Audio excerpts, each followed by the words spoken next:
hour ago, I came to this barren wasteland, took a glance around, nothing but an old well and this lone bank sitting out in the middle of nowhere, so I walked in today. This is the one I am hitting inside the bank, just one old man. Nobody else. I stepped closer. Step by step, pulled out my revolver from my waist, pointed right at him. The old man had no choice but to raise his hand, said, "The money's in the cabinet below." I moved in closer, kept my eyes on him, but the moment I looked away for a second, the old man was already gone. I leaned over and checked. Turns out this old man wasn't just some pushover. He'd already set up 3 guns down there.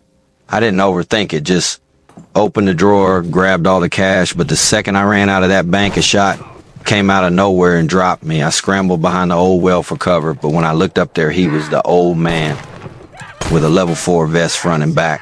And a frying pan in hand, he charged straight at me and knocked me cold with one swing when I came to. I was strung up on a tree with a horse under me and a bunch of vigilantes standing in front of me. They asked if I wanted to say anything in my defense. I thought about it, and I wasn't having it. The vigilantes didn't waste words. They were about to make their move. And just then a group of natives came charging in. They had beef with the vigilantes. Apparently took them all out without a second thought. They saw me hanging there. The chief walked up slowly. I thought I was saved, but the chief was just messing with me, then turned around and left. I was left hanging there all by myself.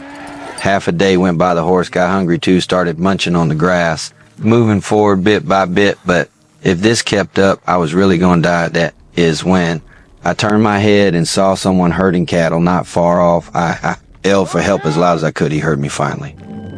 I was saved, but this guy didn't seem all that reliable after he fired that shot out of gratitude, though. I stuck around to herd cattle with him, but then a group of people showed up in the distance. The guy took one look and ran off while I just stood there confused.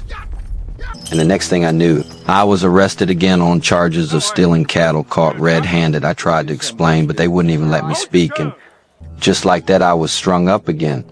The old man next to me was crying his eyes out in fear, but I just laughed. It wasn't my first time hanging. I was used to it by now. Then I spotted a pretty girl down below in a blue floral dress. I thought, if I make it out of this alive, I am going to go after her. Maybe she is the one. Yeah, I died. No surprises this time. Yes, it goes to show not every time you do something bad, someone's going to come bail you out.